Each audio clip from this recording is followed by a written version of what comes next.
Shalom, first and foremost, and you are praise and glory to Jehovah, Bashimi Oshay, Bashimi Karkadosh. Ibdallah and Sid Elzie and Pastor, a great millstone who well and teacher of the sound doctrine and peace and blessing to you. Like, brother, I not even know how many times I try to do this one, listen, no, bro.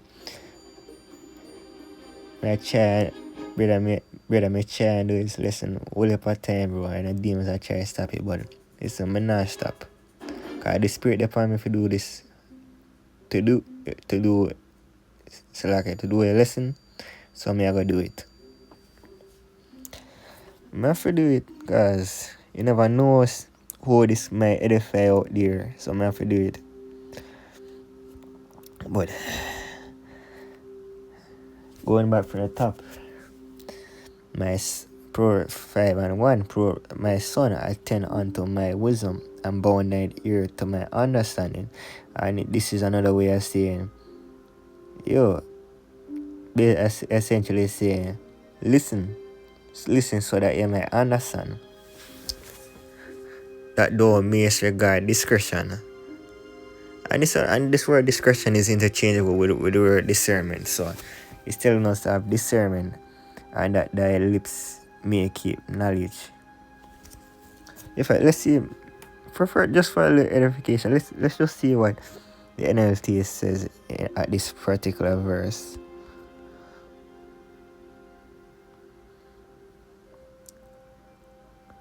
Then you will show discernment, and your lips will express what you've learned. And going on, for the lips of an immoral woman are as sweet as honey. As I was trying to see in the previous video, it says that honeycomb in the King James version are smoother than oil, because especially when you're young, brother, you know how to get into your ear.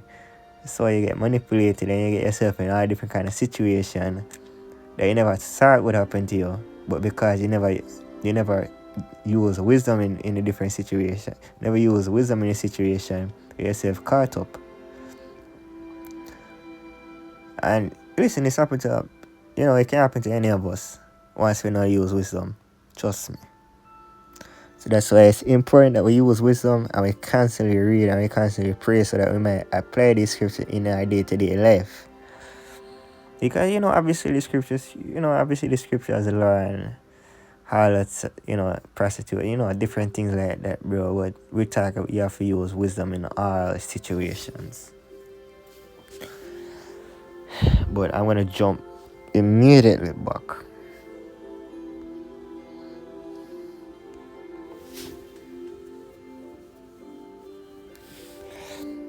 For the lips of a strange woman drop as a honeycomb, as they say, essentially. When you hear the words in your ear, you feel like tingling because they sound good. They are tempting. They're, what's the word, alluring.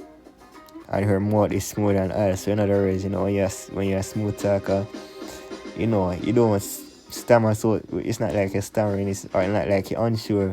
You know what to say, you know how to say, you know where to drop a word, you know when not to drop a word.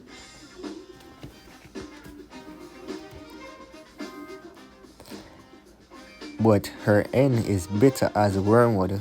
And this word wormwood, when you go into it, it brings up hemlock. And hemlock is a poison.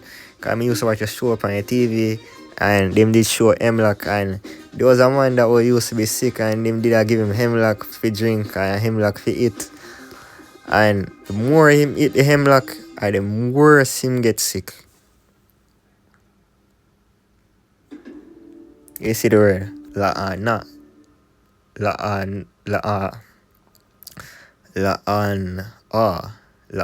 Strong's H3939. La'ana.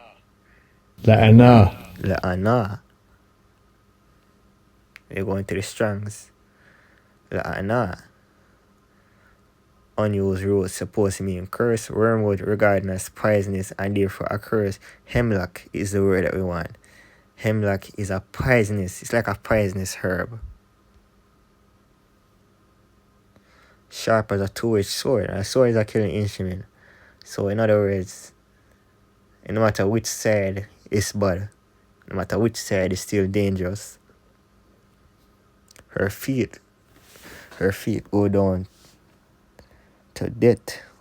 Her steps take hold on hell. And the word hell here is referring to the grave, Sheol.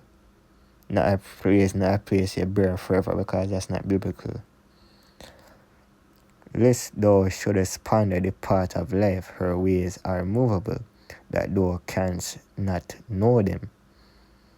Hear me now, therefore, O ye children, and depart not from the words of my mouth. Remove thy ways far from her, and come not nigh the door of her house. So in other words, just stay far away from her. Don't even put yourself in her vicinity. Don't go near her house. Don't put yourself in an unnecessary situation. Because that's how you have things like honey trap and all different kind of things that happen. Just use wisdom in situations and try to avoid things if you cannot try and avoid them. Let strangers be filled with thy wealth, and laborers be in the house of a stranger. So like your wealth you have. You got, let me see what the NLT says about that. But your wealth has like your garms, what they would say, like your clothes and them kind of thing. Strangers will consume your wealth, and someone else will enjoy the fruit of your labor. So the thing that you've been working hard for, someone else will be reaping.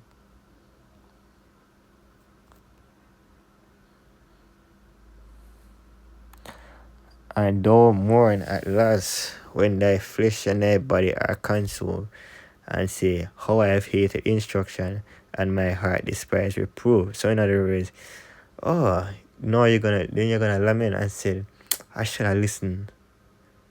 I should have listened to advice. I should have listened to good counsel.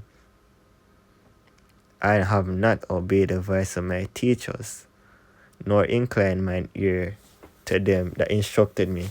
I was almost in all evil in the midst of the congregation and assembly. Drink waters out thine own cistern, and running waters out thine own well. So in other words, this is because we still talk about women here. So this is saying, if you're gonna get a woman, just try and make sure it's you alone. Cause a man can have more than one woman, but a woman can't have more than one man. So you just try and make sure she's you alone. But in this society day and age, that's not possible. A lot of time it's just your turn, and you never know if there's a next man. If you're young, a lot of time there is, so you just have to know how to navigate the situations and don't do anything foolish, because this is how the rage takes over life, man. The rage of a jealous man is no easy thing. That's how life things, like a lot of execution and such happen. Let thy fountains be dispersed abroad, and rivers of water in the street. Let them be only thine own, and not stranger with thee. So in other words, don't have a wife and let others touch her. Let thy fountain be blessed, and rejoice with the wife of thy youth. Let her be as loving hind, and this word hind is a deer, if I'm not mistaken, and pleasant roe is a goat, if I'm not mistaken. Let her breast satisfy thee at all times, and be thou ravished always with her love. And this word ravish is referring to pleasure. And why would thou, my son, be ravished with a strange woman, and embrace the bosom of a stranger? So the ways of man are before the eyes of the Lord, and we know the eyes of the Lord are 10,000 times brighter than the sun, and he pondereth all his goings. His own iniquities shall take the wicked himself, and iniquities is sin stacked upon sin, and he shall hold him with the cords of his sins. He shall die without instruction, and in the greatness of his folly he shall go astray.